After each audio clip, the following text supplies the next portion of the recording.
Al meditar, Dios mío, en las cosas que me has dado, mi corazón se inflama, turbado de emoción,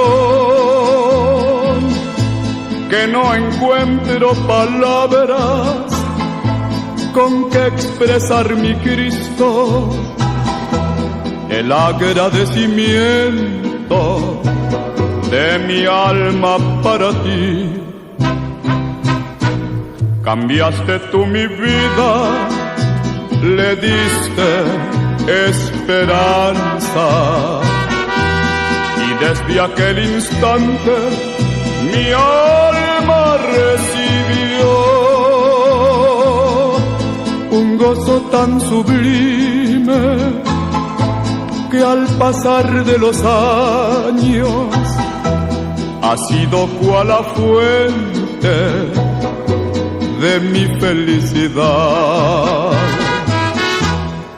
Agradecimiento hay en mi corazón, canto de alegría elevo con mi voz.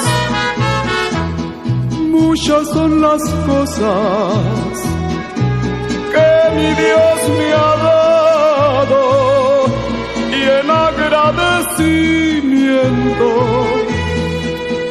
le sirvo a mi Señor.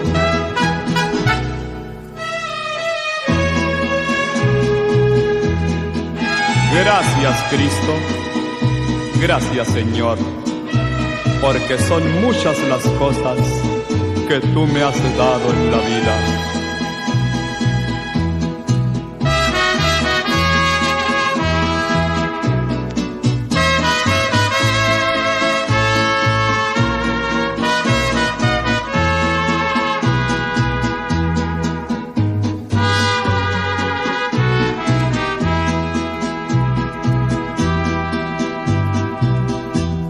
Las veces que la prueba has puesto en mi camino, en vez de ser derrota, ha sido bendición, pues ni por un momento tú me has dejado solo, y así tu santa mano ha sido mi sostén.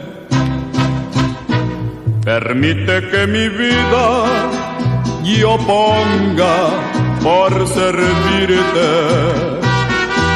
que dentro de mi mente presente siempre estén los múltiples favores y tus misericordias, que ya sin merecerlo tuviste para mí.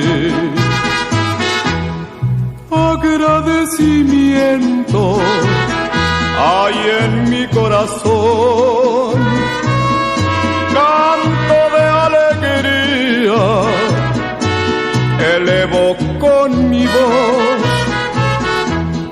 Muchas son las cosas